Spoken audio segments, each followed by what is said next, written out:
Alors, aujourd'hui, on se penche sur le profil de Yohan Poufari. Et franchement, son CV, c'est bien plus qu'une simple liste de postes. C'est une véritable histoire de transformation professionnelle, pleine d'évolution et d'engagement.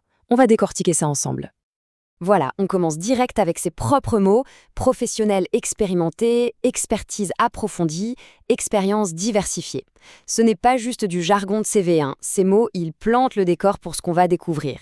Un profil à la fois super solide et surtout très polyvalent. Et on va voir que la suite le confirme à 100%. Et ça nous amène directement au cœur de son expertise actuelle. Où est-ce qu'il a concentré ses efforts récemment?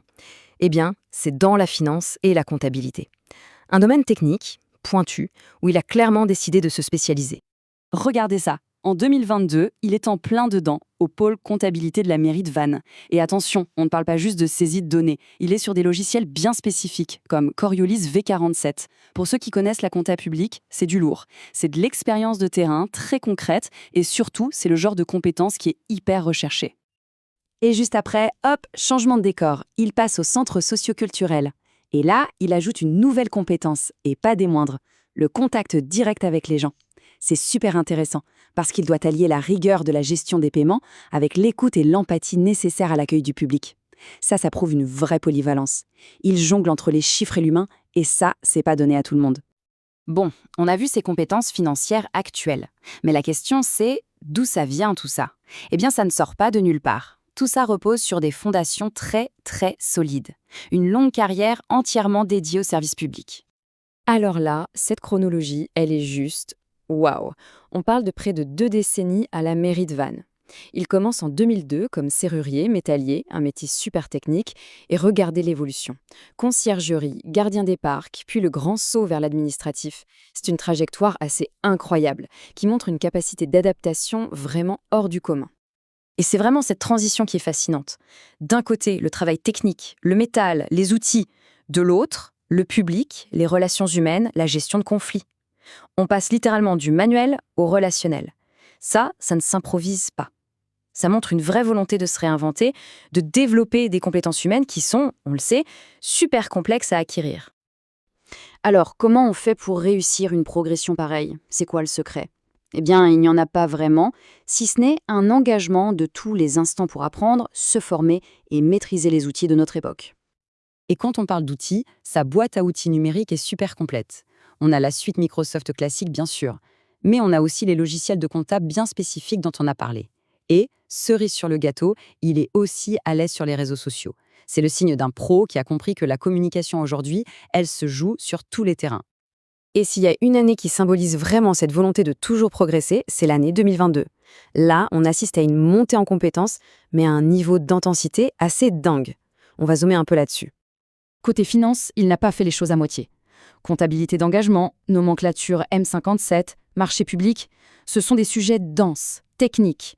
Il est allé chercher les fondamentaux, les bases solides, qui permettent de naviguer sereinement dans la jungle réglementaire de la finance publique. C'est vraiment la base pour être crédible et efficace. Mais ce n'est pas tout.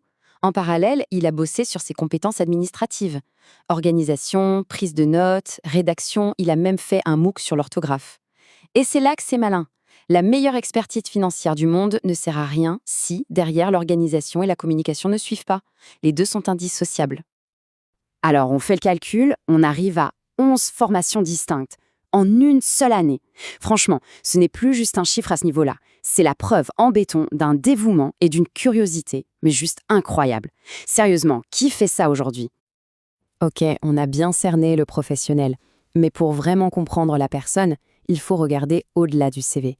Et son engagement personnel, son engagement dans le monde associatif, ça nous en dit au moins autant sur lui. Premier exemple, et c'est un gros morceau, 12 ans. 12 ans comme délégué bénévole pour une mutuelle. Et attention, on parle d'un poste où il a été élu. Pour tenir 12 ans, il faut non seulement la confiance des autres, mais aussi un sens des responsabilités qui est juste énorme. Et ce n'était pas un coup d'essai, il a fait exactement la même chose pour le COS de la ville de Vannes, encore un mandat de 12 ans. Là, on voit un vrai motif qui se dessine, c'est l'engagement sur le long terme, la constance. C'est clairement une de ses marques de fabrique. Même ses centres d'intérêt, en fait, ils racontent la même histoire.